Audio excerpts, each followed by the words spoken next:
Hi readers, Juliana Cashin here. Welcome to Words of Life. If you are catching this video on YouTube, my name is Juliana Cashin and I have a website called julianacashin.com, and on it you can see written blog posts by me called A New Way that are posted every month. And as well, I also have this video component every Thursdays. I hope to have a video message for you guys, things that God would like to share to you, words that build you up and bring you life, words that encourage you and also shift your way of thinking.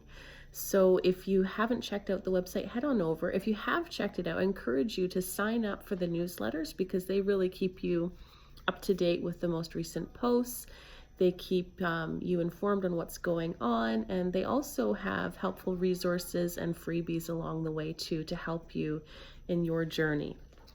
So this week's message came from something that one of my sons came to me and said this week, and he started it off by saying, "Mommy, I don't think I can handle," and then he proceeded to tell me what he thought he couldn't handle. And as of late, we've been dealing a lot with fear in our household. But I am no stranger to fear and its awful grip on my life. And if you hang around long enough on my site, you will see where fear started for me and how Jesus has been setting me free. I am now living a new way, and I'm passionate about this new way because it was really God's rescue for me, and I was desperate for a rescue. It's in Jesus's great power and his glorious power that he uproots things that entangle us, weights that hold us down, things that hinder us from really entering into the life that he has called us to live. And I feel the Lord really wanting to express to you that he wants you to live. And again, the Lord would say unto you today, men and women watching this today, God wants you to live. He wants you to live freely. He wants you to live lightly, and he wants you to also live abundantly. So the question you might be asking now is how? How do I live this abundant life? So I'd like to shed a little bit of light on that question, and the answer can be found in John 10, verse 10. I'm going to read it from the Amplified Version, where it says, "The thief comes only in order to steal and kill and destroy. I came that they may have and enjoy life and have it in abundance to the full till it overflows." So in order to understand life, we need to be aware of the fact that we do have an enemy who is opposed to you.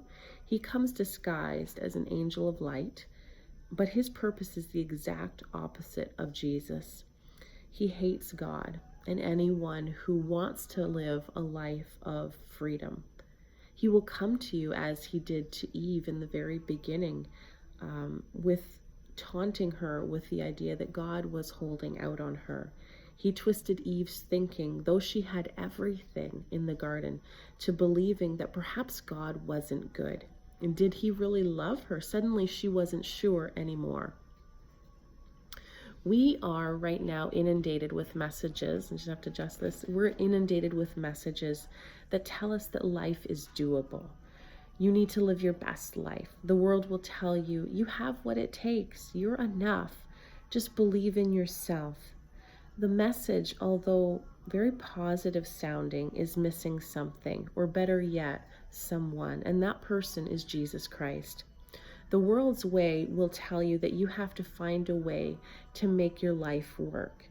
It's on your shoulders. And why would you trust in Jesus? You're sufficient. I don't know about you, but even though I love God with all of my heart, there are times when I go and have gone my own way and tried to figure out life for myself.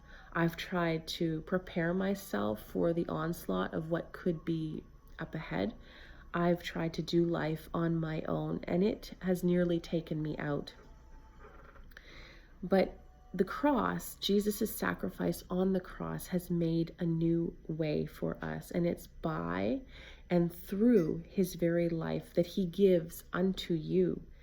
that is enough to handle all that comes your way, because he comes to empower you and enable you here and now.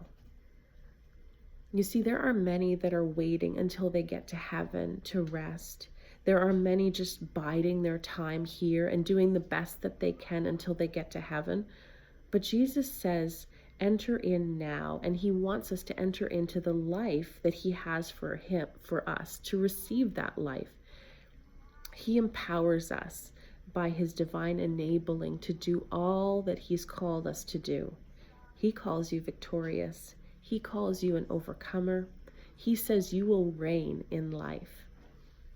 I have told God there has been a boatload of things that he has had the task of bringing me through.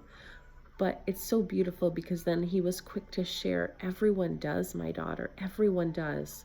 He said some have just gotten accustomed to thinking they are fine just the way they are. But there is no one who is immune to needing me. There is no one who does not need a revelation of who I am and who they are to me. Weakness, he said, is a good thing in my kingdom. Needing me is a necessity in my kingdom.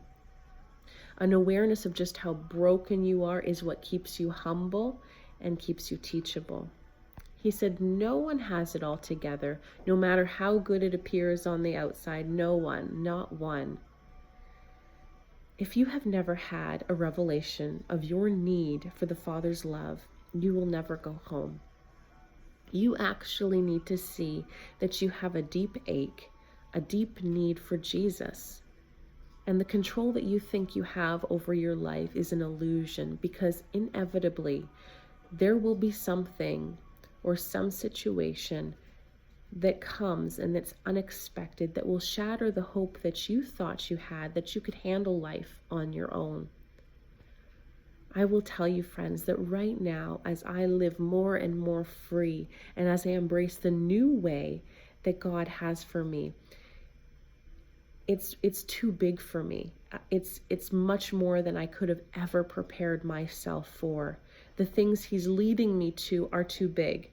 I am being stretched and put more and more outside of my own comfort zone.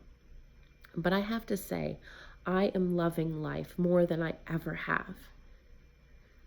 So friends, when my children come to me and tell me, Mommy, I don't think I can handle, fill in the blank with whatever it is, I tell them, oh, there are going to be many things in life that you cannot handle. In fact, life itself, you can't handle on your own. But the good news is that Jesus wants to do life in and through you by his Spirit. Friends, it's a relief not to be in control of your life. Your life will rule over you. I just want to read a verse from Isaiah 40, verse 31, and it's from the Amplified Version.